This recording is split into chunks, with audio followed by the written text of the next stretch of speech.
My daughter texted, "You're uninvited to our cruise. My husband doesn't want to babysit an old woman." This after I bought them a $500 KA house. So I sold it while they were gone. When they came back and their key wouldn't work. Who answered the door left them speechless. Before we continue, I just want to say thank you for taking the time to hear my story. If you're comfortable, let me know where you're listening from, and what time it is where you are. Now let me tell you my story. My life, for the 40 years I spent teaching literature, was a study in foundations. I taught my students that the most soaring works of poetry, the most epic novels, were all built upon the solid, carefully laid groundwork of theme, character, and structure. A weak foundation, I would tell them, could not support a great story. It was a principle I applied not just to books but to life. My own foundation had been my husband Michael, a man of quiet strength and profound goodness. Together we had built a small but sturdy life, a life rich in love and the shared joy of raising our only daughter Tiffany. When he was taken from me by a sudden illness 5 years ago, the foundation of my world crumbled, and I was left in the ruins of a story I no longer knew how to write. In the aftermath, my only thought was for my daughter. Tiffany was my legacy, the last beautiful chapter of the story. Michael and I had written together. I knew that my grief, if I let it, could become a shadow that would darken her own future. So I did the only thing I knew how to do. I made a plan. I sold our large empty family home. A place that was now too full of ghosts and memories for one person to bear. The sale brought a considerable sum, the culmination of a lifetime of careful saving and prudent investment. I took that money, the entirety of my worldly wealth, and I built a new foundation, not for myself, but for her. The house was a beautiful, light-filled contemporary, a masterpiece of clean lines and warm, natural materials, nestled on a quiet, tree-lined street. It was a house with a gourmet kitchen for the dinner parties I imagined her hosting, a sprawling backyard for the grandchildren I hoped to one day have, and a sense of solid, unshakable permanence. I paid the $500,000 price in cash. On the day she and her new husband Damon moved in, I gave her the keys. "This is your home, sweetheart," I told her, my voice thick with an emotion I rarely allowed myself to show. "A foundation for you to build your life on." She had wept with gratitude, her arms wrapped around me in a fierce, loving embrace. "Oh, Mom," she'd whispered into my shoulder, "I don't know what to say. It's too much." It was not too much.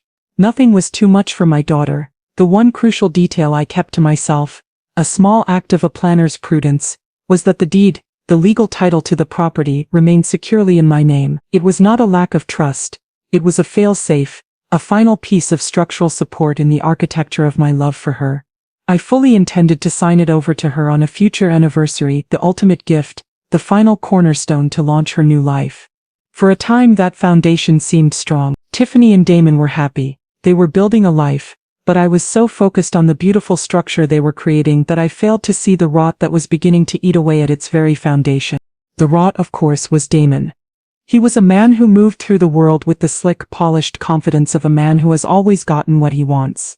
He was a successful investment broker, handsome, charming, and utterly, completely consumed by the relentless pursuit of wealth and status. He had swept my sweet, slightly naive Tiffany off her feet, and at first I had been cautiously optimistic. He made her happy, and that was for a time enough. But as they settled into the beautiful home I had provided for them, as they began to host the lavish dinner parties and drive the expensive cars that their lifestyle now demanded, I began to see a different and far uglier side of him. His gratitude was a thin, brittle veneer over a deep and seemingly endless well of entitlement. His respect for me was a performance, a brief, theatrical display that would crumble the moment he was not getting exactly what he wanted. The signs were small at first, a series of subtle, dismissive comments and jokes that were designed to chip away at my authority and establish his own as the new man of the house. We were having one of our weekly dinners at their house, my house, a tense, performative affair where I pretended not to notice the way he treated me like a visiting and slightly inconvenient dignitary from a less important country. He started complaining about the art on the walls, a collection of beautiful, understated prints by local artists that I had carefully chosen with Tiffany. "It's just so quaint, isn't it?" he said, looking at Tiffany for validation, not at me. "As soon as my next bonus comes in, we're going to have to replace all this with some real investment pieces. Something with a bit of gravitas." He was talking about the art I had paid for in the house I owned, as if it were a temporary and slightly embarrassing placeholder for his own superior taste. Later that evening he had made a joke about my academic past, I had spent 40 years as a literature professor, a career I was immensely proud of, a life spent in the company of the greatest minds in human history. To Damon it was a source of endless condescending amusement. "I still can't believe you spent your whole life reading books, Helen," he'd said with a loud theatrical laugh that had made my skin crawl.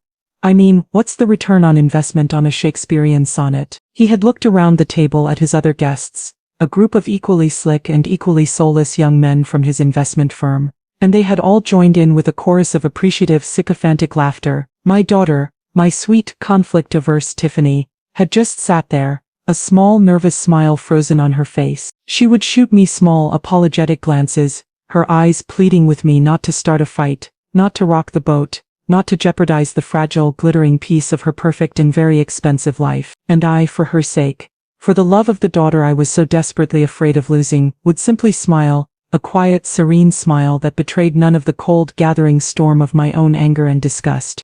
The cruise was Damon's magnum opus, the crowning achievement of his year of relentless social climbing. It was not a simple family vacation, it was a carefully curated high-stakes performance, a week-long extravaganza designed to solidify his position within the exclusive and deeply competitive inner circle of his investment firm. It was an exclusive couples cruise through the Greek islands, a trip on a small ultra-luxury vessel, where the cost of a single suite was more than my entire annual pension. The guest list was a who's who of the firm's top brokers and their impeccably dressed wives. A group of people for whom wealth was not just a comfort but a competitive sport. My inclusion in this glittering flotilla was not, I knew, a gesture of familial love. It was a problem, a tedious and deeply embarrassing logistical issue that Damon had been forced to solve. Initially I had not even been invited. I had learned about the trip not from my daughter but from a chance comment made by a neighbor. When I had asked Tiffany about it, she had been evasive, her eyes refusing to meet mine. "Oh, it's just a stupid work thing, Mom," she had mumbled. "It's not a real vacation. You would be so bored." The lie was so transparent, so insulting that it had taken my breath away. They were not just excluding me, they were trying to pretend that the exclusion was an act of kindness, a way to protect me from the tedious, high-powered world they now inhabited. It was only after a quiet and deeply painful argument with me, an argument where I had been forced to remind my own daughter of the financial realities of the very life she was so casually enjoying, that a reluctant and deeply humiliating invitation was finally grudgingly extended. Damon's acceptance of my presence was a masterpiece of passive-aggressive martyrdom. He had called me himself, his voice a smooth and utterly insincere performance of warmth. "Helen," he had said, his voice dripping with a false, long-suffering magnanimity, "Tiffany tells me you're feeling a little left out. Of course you have to come with us. Your family. We'll just have to make some adjustments. The logistics will be a bit more complicated, of course, but what's a little extra trouble between family, right?" He had made my inclusion sound like a profound and deeply inconvenient act of charity on his part. He was the benevolent king, graciously allowing the old peasant woman a small, uncomfortable seat at the edge of his grand and very important feast. In the weeks leading up to the cruise, his resentment became a constant, low-grade hum of condescending comments and sighs, a steady drip drip drip of disrespect that was designed to make me feel like the burden he so clearly believed me to be. In the weeks leading up to the cruise, Damon's campaign of quiet, condescending disrespect escalated into a full-blown and deeply personal Cold War. He seemed to take a kind of perverse, gleeful pleasure in highlighting my otherness, in reminding me and my daughter that I did not belong in their new glittering world. His attacks were never overt enough to be called out directly. They were a series of small, sharp, and perfectly aimed paper cuts, each one designed to bleed me of my dignity, drop by painful drop. He mocked my practical, sensible nature, a quality I had always considered a virtue, and twisted it into a symbol of my own pathetic and deeply unsophisticated lack of vision. One evening, a week before the trip, I was at their house for dinner. I was, in my usual practical way, trying to be helpful. I had brought over a small folder of my own research on the Greek islands, a collection of articles on historical sites, on small family-run restaurants, on authentic cultural experiences that were off the beaten tourist track. I thought in my naivete that they might be interested. I was wrong. Damon had looked at my carefully compiled folder as if it were a dead rat I had just placed on his expensive minimalist dining table. He had picked it up between his thumb and forefinger, a look of theatrical disgust on his face. "Helen," he'd said with a loud, incredulous laugh. "What is this? Is this a book report, Are you giving us homework for our vacation? He had then turned to Tiffany, a look of mocking conspiratorial amusement in his eyes. Can you believe this, Tiff? Your mom thinks we're going on a field trip. She's going to be the only person on a luxury cruise with a fanny pack and a pair of sensible walking shoes. Tiffany had just given a small, weak, and deeply uncomfortable laugh. She had not defended me. She had, with her silent, complicit laughter, joined him in his mockery. The final and most brutal insult had come a few days later. We were discussing packing. I, a woman who had traveled extensively in my younger and more adventurous years, was offering some simple practical advice about rolling clothes to save space, about bringing a small emergency medical kit. Damon had cut me off mid-sentence, a heavy theatrical sigh of pure unadulterated exasperation. He had looked at his wife, not at me, and he had said, his voice a low, contemptuous drawl, a voice loud enough for me to hear from the next room. I swear, Tiffany, I don't know how we're going to manage this. It's supposed to be a romantic, exclusive trip for us and our friends, not a family reunion. I feel like we're not just packing our own bags, we're also having to pack the baggage. The word baggage hung in the air, a small, ugly, and deeply dehumanizing epithet.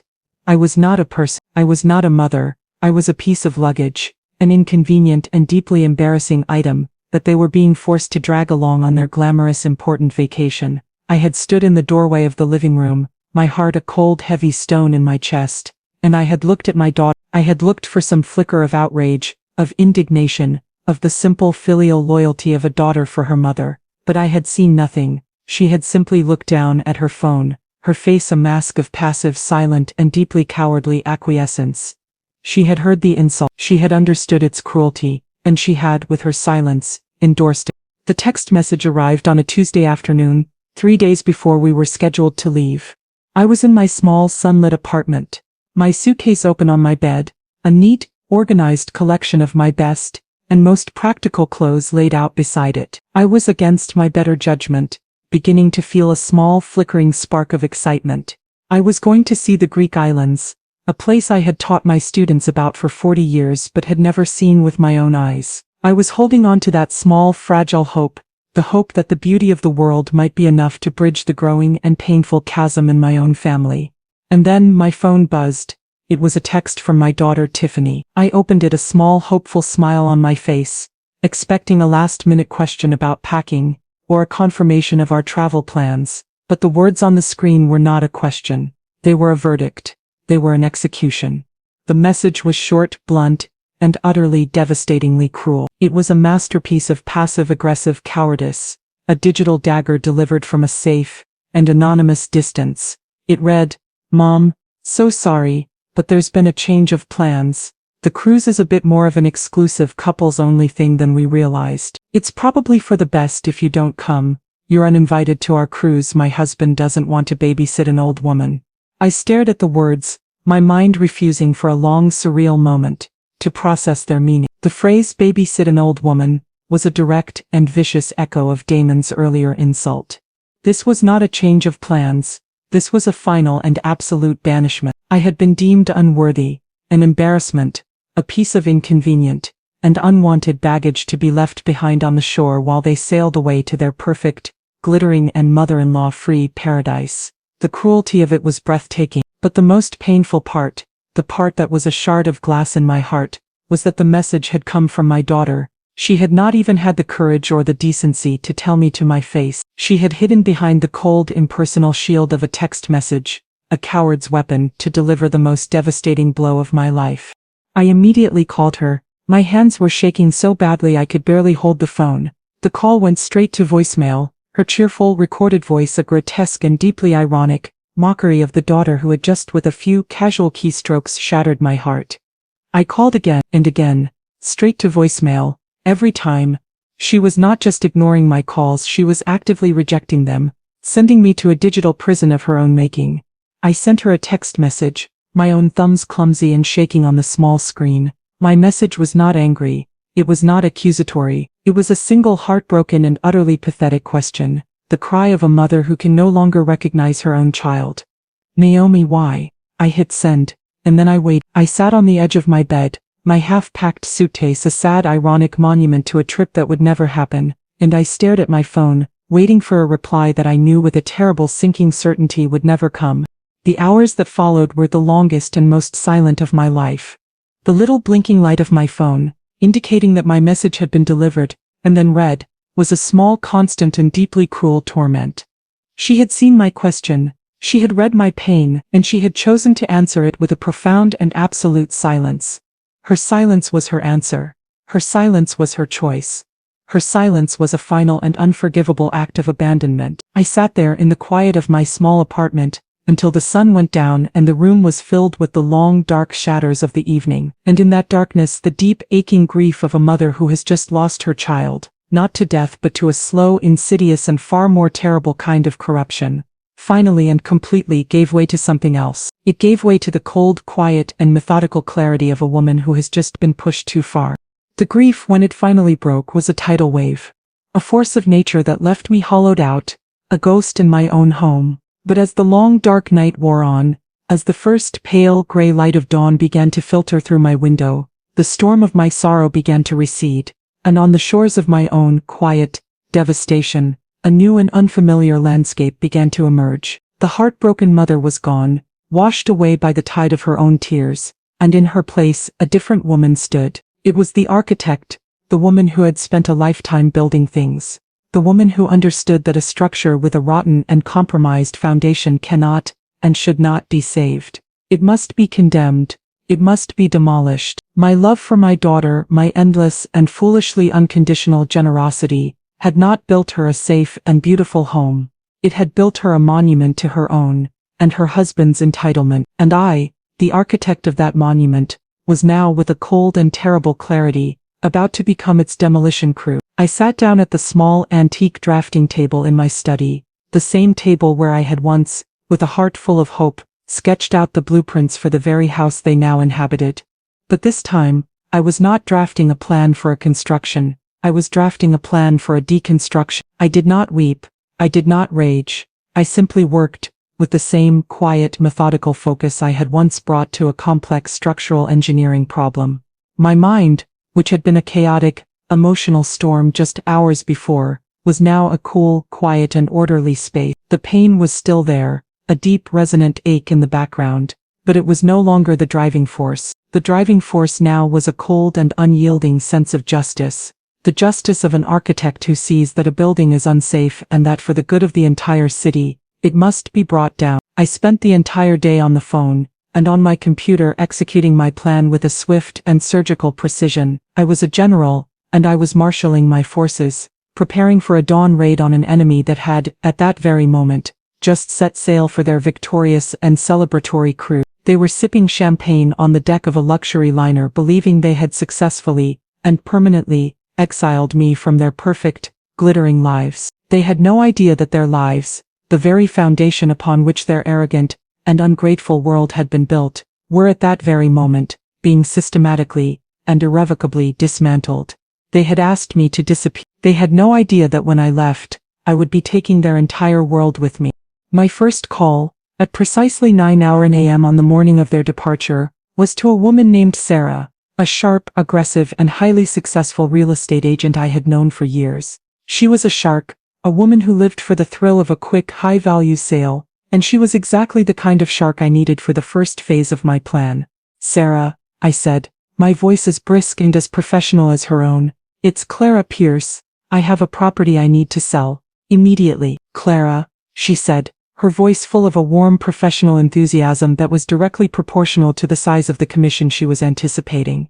"Good to hear from you. It's been too long. What have you got for me?" "Something good, I hope." I gave her the address of the beautiful 4-bedroom craftsman house, the house that my daughter and her husband had just a few hours ago left for their celebratory and deeply ironic cruise. "It's a prime property in a very desirable neighborhood," I said, my voice a flat, dispassionate recitation of the facts. "I want to list it for a flash sale. I need a cash buyer and I need you to close in under a week, while the occupants are out of the country." There was a moment of surprised silence on the other end of the line. Sarah knew the house. She knew it was where my daughter lived.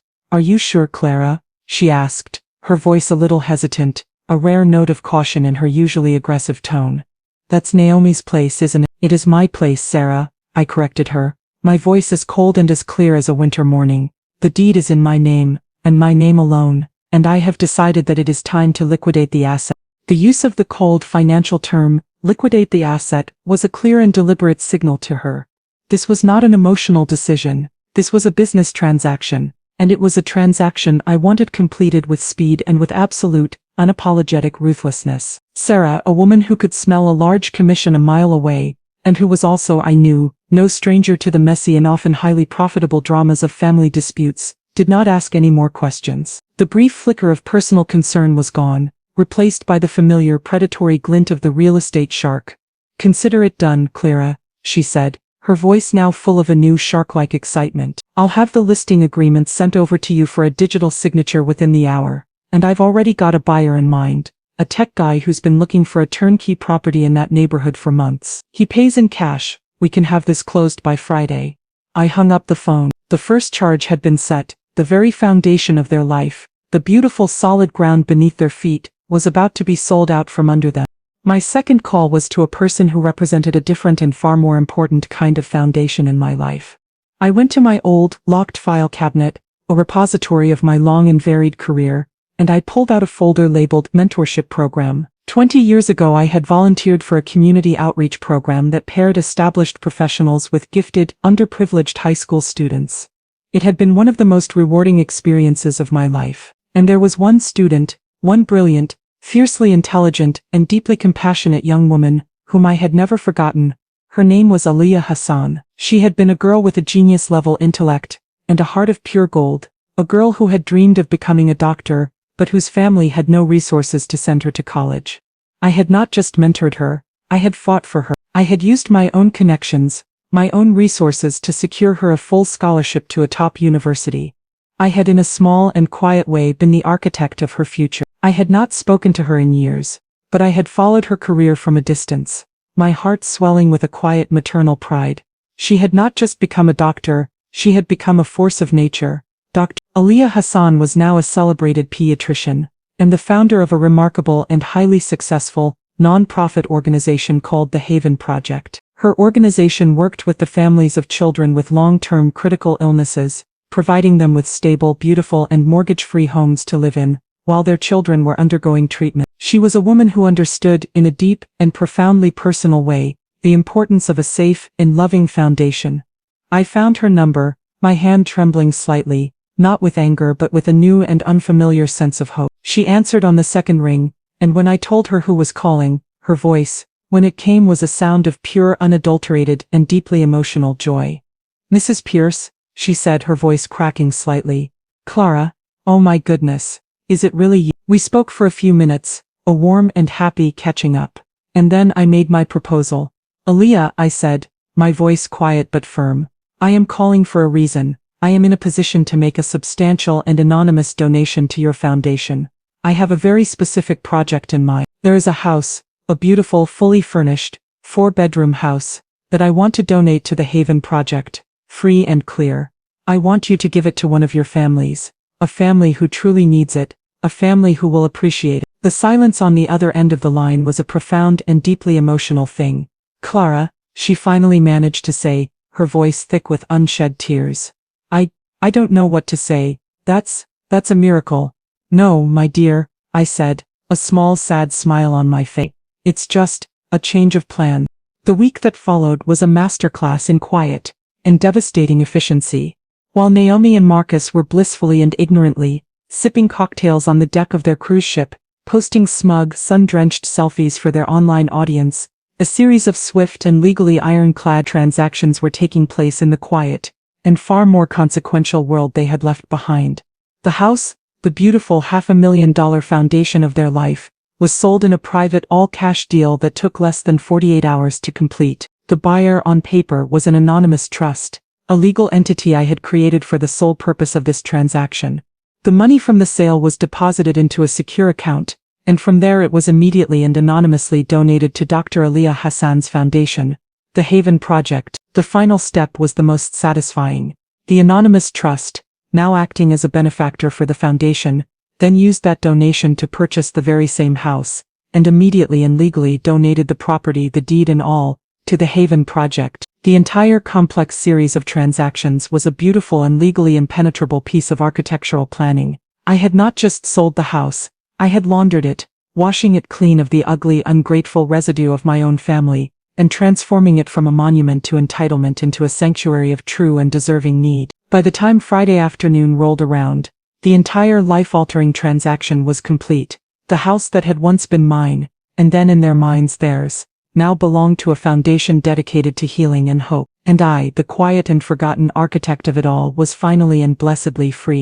The scene that took place at the house a few days later was one that I was not there to witness, but one that Dr. Hassan recounted to me later, her voice thick with a joyful and deeply emotional awe. She had chosen the family herself, a family that had been at the top of her foundation's waiting list for months. It was a young, single mother named Maya, and her 7-year-old son Leo, a brave, beautiful little boy who was in remission from a long and grueling battle with leukemia. They had lost their home, their savings, everything. In the face of his catastrophic illness, they had been living in a small, cramped and temporary room at a local Ronald McDonald house for over a year.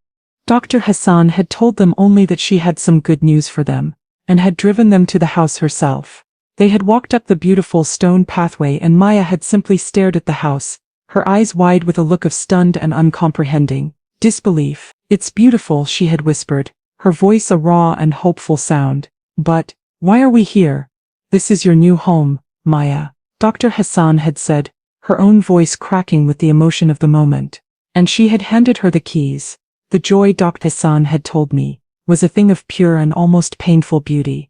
The mother had wept silent, grateful tears streaming down her face, and the little boy, Leo, had let out a whoop of pure, unadulterated and life-affirming joy and had run as fast as his small, recovering legs could carry him, into the sprawling green expanse of his new backyard, a yard with a majestic old oak tree that was, he had declared, perfect for a tire swing. It was a scene of such profound and perfect justice, a beauty so pure it was almost a form of prayer. The house, the foundation I had built with so much love and hope for my own ungrateful child, had finally and blessedly found its true and rightful owners. A week after their triumphant and deeply ironic departure, Naomi and Marcus returned from their cruise.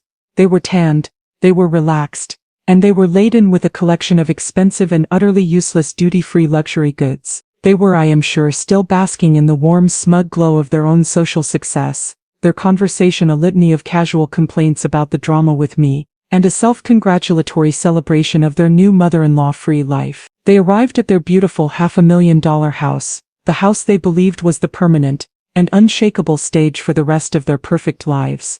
They walked up the familiar stone pathway, their expensive luggage rattling behind them, and then the first small and deeply unsettling note of dissonance in their perfect, harmonious world. The welcome mat, a cheerful and slightly tacky one that had been a gift from one of Brittany's friends, was gone, replaced by a simple, elegant, and completely unfamiliar one, a small, almost imperceptible detail but a crack in the foundation of their certainty nonetheless. They reached the front door and Marcus, with the easy, confident swagger of the king of his own castle, inserted his key into the lock, and it didn't turn. He frowned, a look of annoyed confusion on his face. He tried it again, jiggling it, forcing it. Nothing. The lock, his lock, the key to his kingdom, would not yield. "What the hell?" he muttered, his voice a low growl of frustration. Did the humidity make the door swell or something? He tried his own key, it too refused to turn. Their initial arrogant annoyance now began to curdle into a new and unfamiliar feeling, a feeling of confusion and a dawning and deeply unsettling sense of their own powerlessness. The locks had been changed. Their home, their castle, was, for some reason they could not comprehend, no longer accessible to them. The foundation of their world, which they had thought was built on solid rock, was suddenly and inexplicably beginning to feel like quicksand. Their confusion, as they stood on their own front porch, locked out of their own home, quickly morphed into a full-blown and deeply indignant rage. They began to bang on the door, their fists a loud, angry and utterly useless assault on the solid, unyielding wood. "Hello," Marcus shouted, his voice a booming, arrogant command. "Is someone in there? This is my house. Open this door." They were no longer the calm, cool and collected masters of the universe they had been on the deck of their cruise ship. They were now just two angry, confused and increasingly hysterical people, locked out of a life they had, just a week ago, so completely and so ungratefully taken for granted. The door, after a few long agonizing moments, finally opened. But the person who stood there was not their angry and presumably repentant mother. It was a stranger. A smiling and completely unknown woman. She was a beautiful and elegant black woman in her 40s, with a calm and deeply intelligent expression on her face. She was wearing the simple practical scrubs of a doctor, and she was holding a child's toy in her hand. And from the background, from the warm sunlit interior of the house, they could hear a sound that was in that moment the most alien and most terrifying sound in the world. It was the happy and completely carefree laughter of a small child. Naomi and Marcus simply stared at her, their mouths agape, their minds completely and utterly unable to process the impossible and surreal scene that was unfolding before them. They were for the first time in their privileged and deeply entitled lives, rendered completely and utterly speechless. Dr. Aliyah Hassan, for it was she, looked at the two stunned and increasingly hostile faces on her new front porch, with a calm and deeply professional politeness. She was a pediatrician, a woman who was accustomed to dealing with anxious and often irrational parents, and she handled the situation with a cool and unflappable grace. "Can I help you?" she asked, her voice a smooth and steady sound. "Who the hell are you?" Marcus finally managed to stammer, his voice a raw and incredulous bark. "And what are you doing in my house?" Dr. Hassan's polite smile did not falter, but a new and slightly cooler note of authority entered her voice. "I'm afraid there must be some mistake," she said, her voice still calm, still professional. "This is my house. My family and I bought it last week. We've just moved in." She gestured to the small, happy and now clearly visible child, who was playing with a set of building blocks on the living room floor. "That's impossible." Naomi finally found her voice, a high, reedy and hysterical squeak. "This is our house. My mother bought it for us." "Ah," Dr. Hassan said, a look of dawning and deeply sympathetic understanding on her face. "You must be Naomi and Marcus.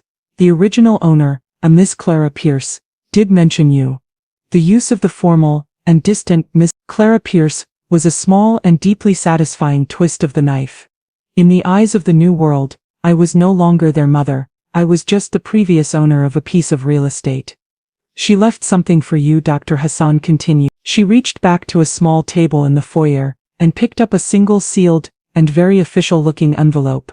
She handed it to them. "I believe this will explain everything," she said. And then, with a final polite and utterly dismissive smile, she closed the door, leaving them alone on the sidewalk with the shattered and irreparable ruins of their old life. Standing on the sidewalk with their useless luggage and their now equally useless sense of entitlement, Naomi and Marcus opened the envelope. Their hands were shaking, their faces a pale, ghostly white in the bright afternoon sun. Inside there was not a letter, there was no angry, accusatory diatribe. There was no final parting shot of maternal disappointment. My work, my argument, my final thesis, was presented not with emotion but with the cold, hard and undeniable language of facts. The envelope contained two simple and life-altering documents. The first was a certified copy of the original deed to the house, the legal document that so clearly and so irrefutably stated that I, Clara Pierce, was, and always had been, the sole and legal owner of the property. It was the foundational document of their life, a document they had never bothered to read, a truth they had never bothered to acknowledge. The second document was even more devastating. It was the receipt, the official, itemized and non-refundable receipt for the entire extravagant and now deeply, deeply ironic cruise vacation they had just returned from. The total, a staggering six-figure sum, was circled in a vicious and deeply satisfying red ink, and at the bottom of the receipt, in my own neat and now completely final handwriting, was a small, simple note. It was the final lesson from a teacher they had so foolishly and so arrogantly dismissed. It read, "You didn't want to be burdened, now you are free." The final and most profound scene of this story takes place not in their ruined and deservedly empty world, but in my own new and joyfully reconstructed one.